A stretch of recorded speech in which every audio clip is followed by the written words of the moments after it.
Imagina que você acorda numa manhã qualquer, abre o celular para ver as notícias, e a primeira coisa que aparece é: guerra entre Estados Unidos, Israel e Irã já dura uma semana e mais de 1.000 pessoas morreram. Não é ficção científica. Não é roteiro de série da Netflix. Isso está acontecendo agora. E o que vier nas próximas semanas pode mudar o mapa do Oriente Médio, o preço do combustível no seu posto e até a posição do Brasil no tabuleiro geopolítico mundial. Fica comigo, porque hoje a gente vai destrinchar tudo isso juntos, sem papo de especialista entediante, mas com a seriedade que o momento exige. Vamos começar pelo começo. A primeira semana de guerra entre Estados Unidos, Israel e Irã foi, para dizer o mínimo, brutal. Mais de 1.300 pessoas mortas, segundo as autoridades iranianas. Do lado americano, 6 soldados perderam a vida. Números que, quando você lê numa tela, parecem frios, distantes. Mas por trás de cada número tem uma família que recebeu uma notícia que vai mudar a vida dela para sempre. A guerra não tem cara quando você lê no jornal. Mas tem nome, tem endereço, tem mãe esperando o filho em casa. Os Estados Unidos e Israel realizaram ataques cirúrgicos, ou pelo menos é assim que o Pentágono gosta de chamar, contra complexos de lançamento de mísseis balísticos iranianos e fábricas onde esses mísseis eram produzidos. Em termos militares, isso é o que os estrategistas chamam de supressão de capacidade ofensiva. Na prática, significa destruir a capacidade do inimigo de te atacar antes que ele te ataque. A aviação iraniana foi praticamente aniquilada. Os navios de guerra da República Islâmica estão sendo destruídos não só dentro do Irã, mas em águas internacionais. Um submarino americano afundou um navio militar iraniano nas proximidades do Sri Lanka, do outro lado do mundo. Isso nos diz uma coisa muito importante sobre a estratégia americana. Eles não estão jogando na defesa. Estão jogando para vencer. Do lado americano, as perdas materiais existem, mas são relativamente modestas considerando a escala do conflito. 4 sistemas de radar destruídos, 3 caças F-15 abatidos, um prejuízo estimado em 2 bilhões de dólares. Para um país cujo orçamento militar anual ultrapassa 800 bilhões de dólares, isso é menos de 0,3% da conta anual. Não é que seja insignificante. 2 bilhões de dólares ainda é uma quantia absurda, mas em proporção ao poder militar americano, é como arranhar o verniz de um blindado. Agora, o que chama atenção mesmo, o que faz qualquer analista político ficar de cabelo em pé, é o Estreito de Hormuz. O Irã bloqueou o Estreito de Hormuz. E isso não é um detalhe técnico para deixar para os especialistas discutirem. Isso é uma bomba de efeito retardado na economia global. Sabe por quê? Porque 25% de todo o petróleo que circula no mundo passa por ali. 25%. Além disso, 20% do comércio global de gás liquefeito e 35% dos fertilizantes utilizados na agricultura mundial também passam por esse corredor estreito de água entre o Irã e a Península Arábica. Mais de 200 navios petroleiros estão presos no Golfo Pérsico nesse momento, esperando que alguém resolva essa situação. E tem um detalhe curioso que o Financial Times reportou. Esses navios estão se disfarçando de embarcações chinesas no sistema de identificação marítima, colocando bandeiras chinesas, informando tripulação chinesa, tentando dizer ao Irã: não sou seu inimigo, pode me deixar passar. É a versão naval de colocar um cartaz na porta: aqui mora amigo da China. A China, aliás, é uma personagem silenciosa, mas extremamente importante nesse conflito. Pequim tem interesses comerciais enormes no Irã. É um dos principais compradores do petróleo iraniano e tem uma relação diplomática que nos últimos anos se aprofundou significativamente.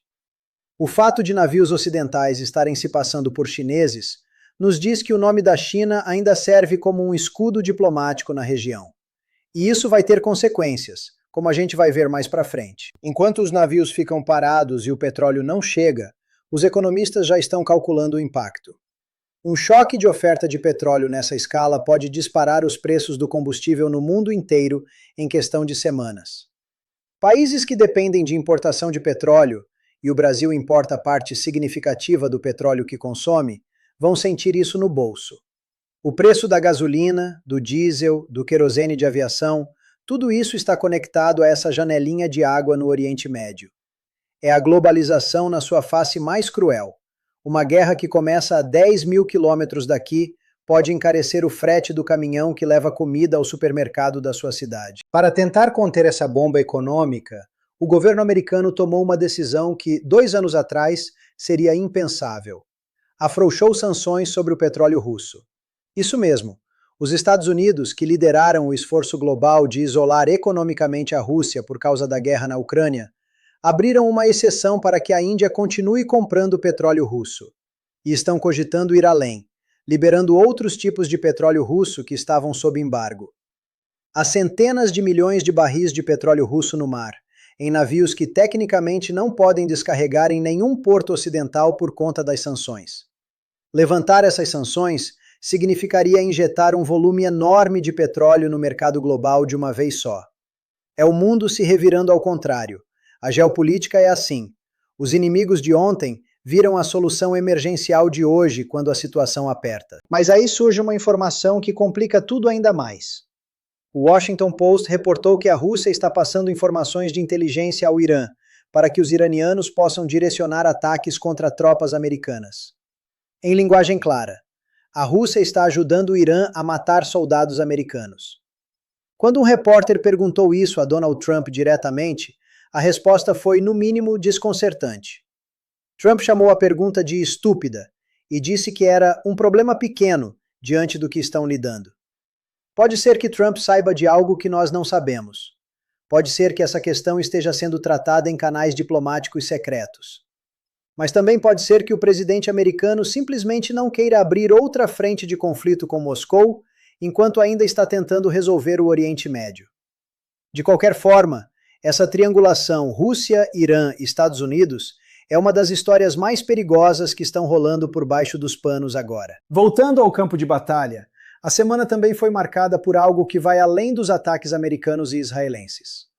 O Irã, com sua cadeia de comando militar destruída ou severamente danificada, parece ter perdido o controle sobre parte das suas próprias forças. O presidente iraniano Masoud Pezeshkian fez uma declaração pública pedindo desculpas aos países vizinhos por ataques que o Irã realizou contra eles. Ele disse que soldados iranianos, sem seus comandantes, estavam escolhendo alvos por conta própria. Pense nisso. O presidente de um país está pedindo desculpa porque parte do seu próprio exército estava agindo de forma autônoma, sem ordens centralizadas. Isso é um sinal gravíssimo de desorganização interna. Quando uma força militar perde a coesão de comando, as consequências são imprevisíveis e frequentemente devastadoras. O Catar, a Arábia Saudita e os Emirados Árabes Unidos reportaram que seus sistemas de defesa aérea continuam interceptando mísseis e drones iranianos. Mas nem tudo está sendo abatido. Um drone iraniano do tipo Shahed conseguiu atingir o aeroporto de Dubai. Dubai, um dos maiores centros financeiros e turísticos do mundo. Isso manda um recado simbólico poderoso. Mesmo enfraquecido, mesmo com a cadeia de comando destruída, o Irã ainda consegue causar dano. E quando você atinge Dubai, você não está só atingindo um aeroporto. Você está enviando uma mensagem para os investidores, para as companhias aéreas, para o mercado financeiro global. O Oriente Médio está em chamas. O Azerbaijão entrou na equação de uma forma interessante. As autoridades azerbaijanas prenderam indivíduos ligados a Teherã, que estariam planejando ataques a sinagogas no país. O Azerbaijão é um país muçulmano de maioria xiita, o mesmo perfil religioso do Irã, mas tem uma relação complicada com Teherã e mantém laços estreitos com Israel. Ver o Azerbaijão detendo operativos iranianos é mais um sinal de que o isolamento do Irã se aprofunda, até entre países que teoricamente deveriam ser seus aliados naturais. Agora vem a parte que faz muitos analistas perderem o sono, a segunda fase da guerra. O analista militar americano Rhys Kapp afirmou publicamente que Washington está se preparando para uma invasão terrestre do Irã. Não é ficção.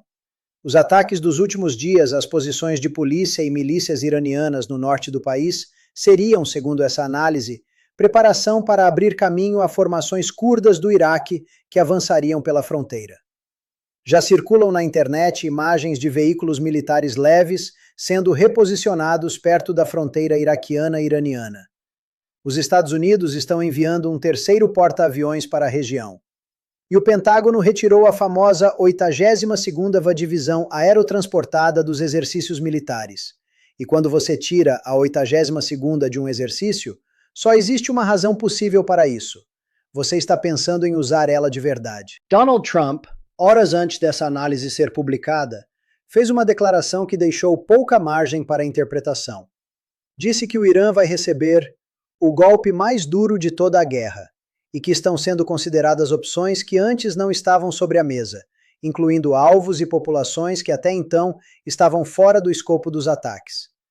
É uma linguagem de escalada deliberada. Trump está usando a pressão psicológica como arma.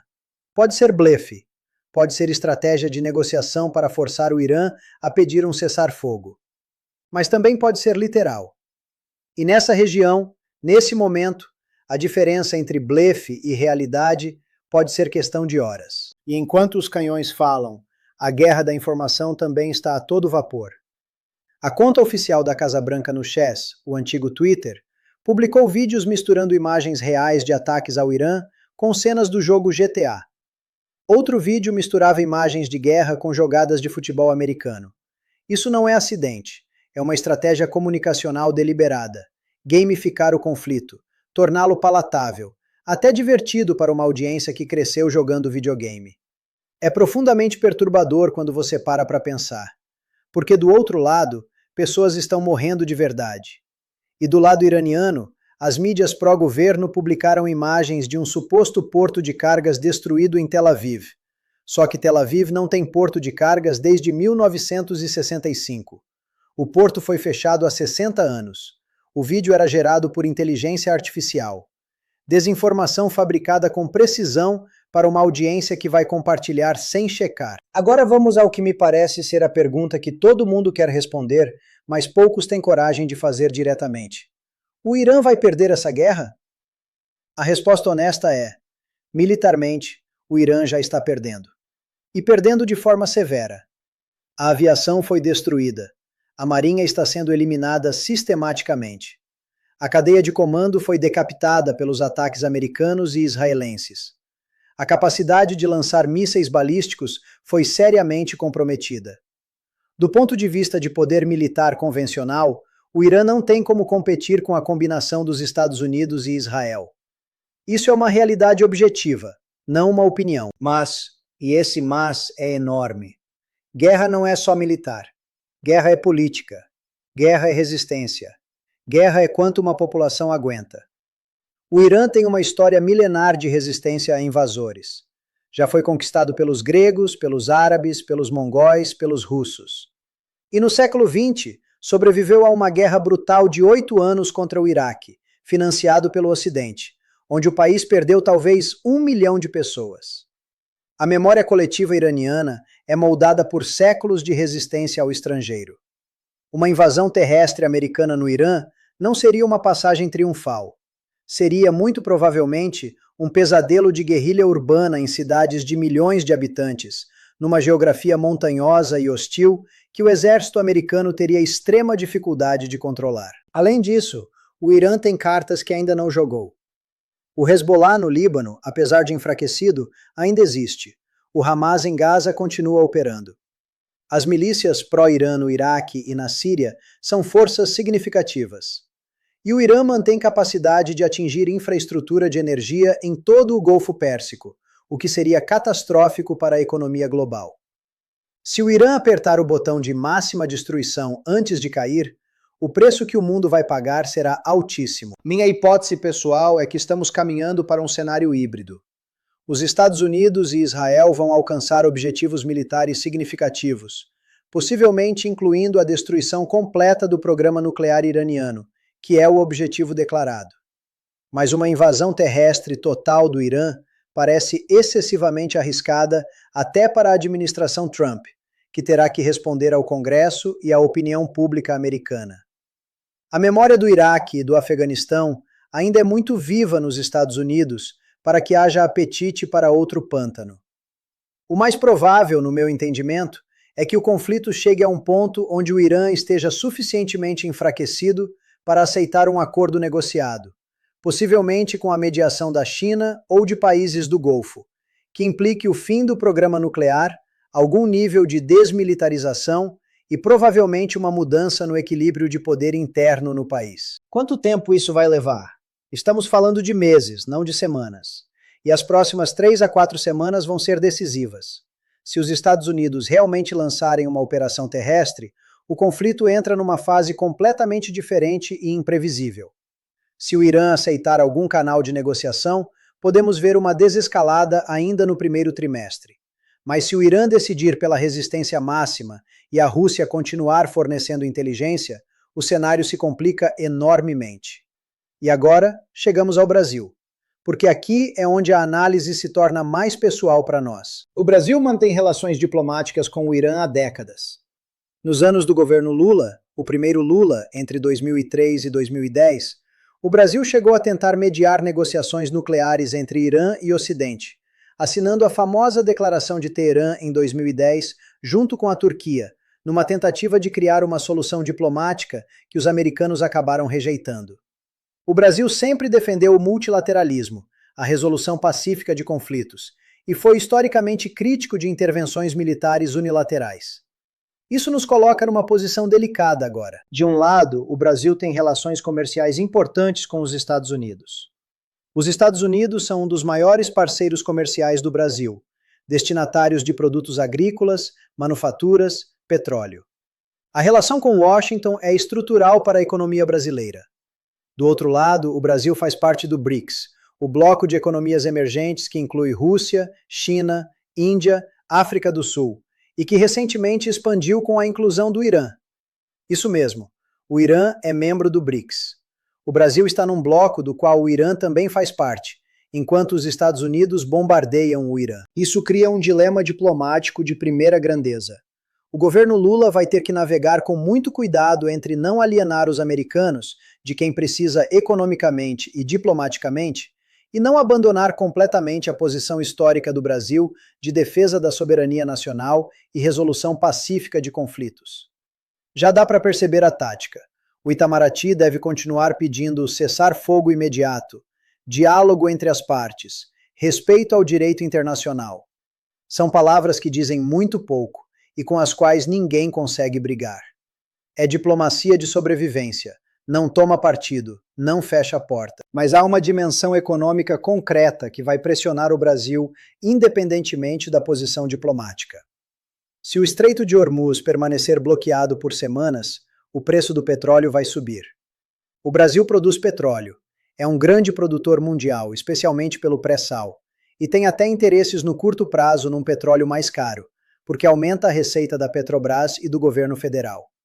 Mas, ao mesmo tempo, o Brasil importa derivados de petróleo, especialmente diesel, e depende do mercado global de fertilizantes. Aqueles 35% dos fertilizantes mundiais que passam por Hormuz têm impacto direto na agricultura brasileira, que é a espinha dorsal da nossa economia.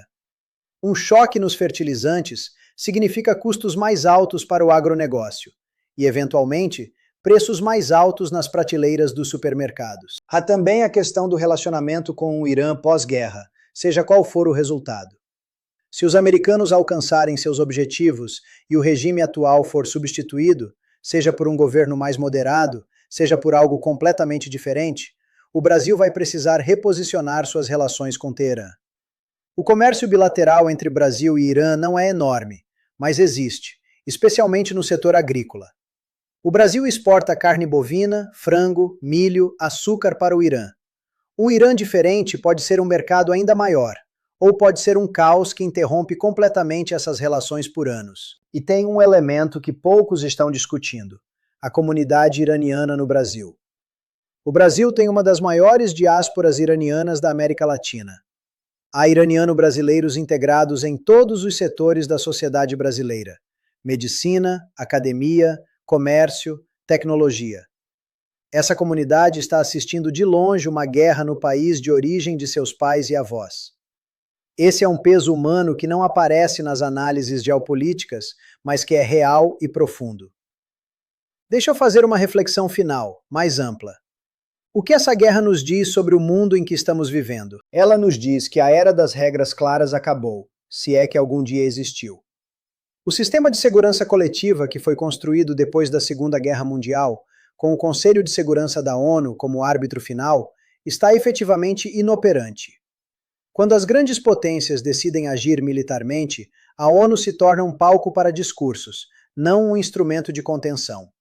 Isso não é uma crítica à ONU por si só. É uma constatação de que o poder real nunca deixou de estar nos canhões e nas alianças militares. Ela nos diz que a informação virou campo de batalha com a mesma importância que o campo físico. Vídeos do GTA misturados com bombardeios reais. Portos destruídos que nunca existiram. Desinformação industrial de ambos os lados. Em algum momento, a capacidade das pessoas de distinguir realidade de ficção se torna ela mesma uma casualidade da guerra. E uma população que não consegue entender o que está acontecendo de verdade é uma população que não consegue cobrar seus governantes. E ela nos diz que a economia global ainda é incrivelmente frágil quando se trata de energia. A humanidade colocou 25% do seu petróleo passando por um corredor de 50 quilômetros de largura no Golfo Pérsico. Décadas de discursos sobre transição energética, sobre renováveis, sobre independência energética. E no momento de uma crise real, o mundo inteiro fica refém de um estreito de água no Oriente Médio. Para fechar, vou dizer o que acredito sinceramente como analista político. Guerras raramente terminam do jeito que quem as começa imagina. Os americanos foram para o Iraque em 2003, pensando que em poucos meses seria tudo resolvido. Ficaram 20 anos. Foram para o Afeganistão pensando que a derrota do Talibã seria definitiva. Saíram de lá 20 anos depois com o Talibã no poder. O Oriente Médio tem uma longa tradição de transformar certezas militares em pesadelos políticos. O Irã de hoje não é o Iraque de 2003. É um país de 85 milhões de pessoas, com uma história e uma identidade nacional extremamente fortes, com capacidade de projetar poder através de proxies em toda a região, e com uma população que, independentemente do que pense sobre os ayatolás, sente seu país sendo atacado por forças estrangeiras. Nacionalismo é um combustível poderoso. E quando você bombardeia a capital de um país, muitas vezes você fortalece os que você queria enfraquecer. A próxima semana vai dizer muito.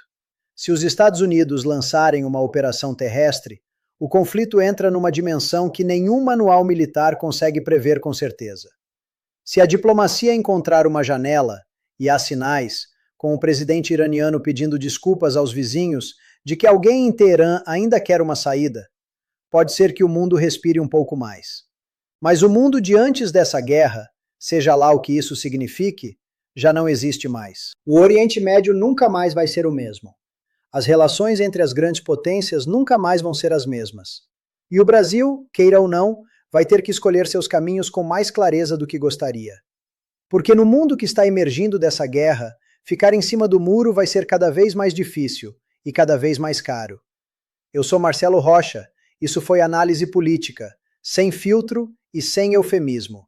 Nos vemos na próxima.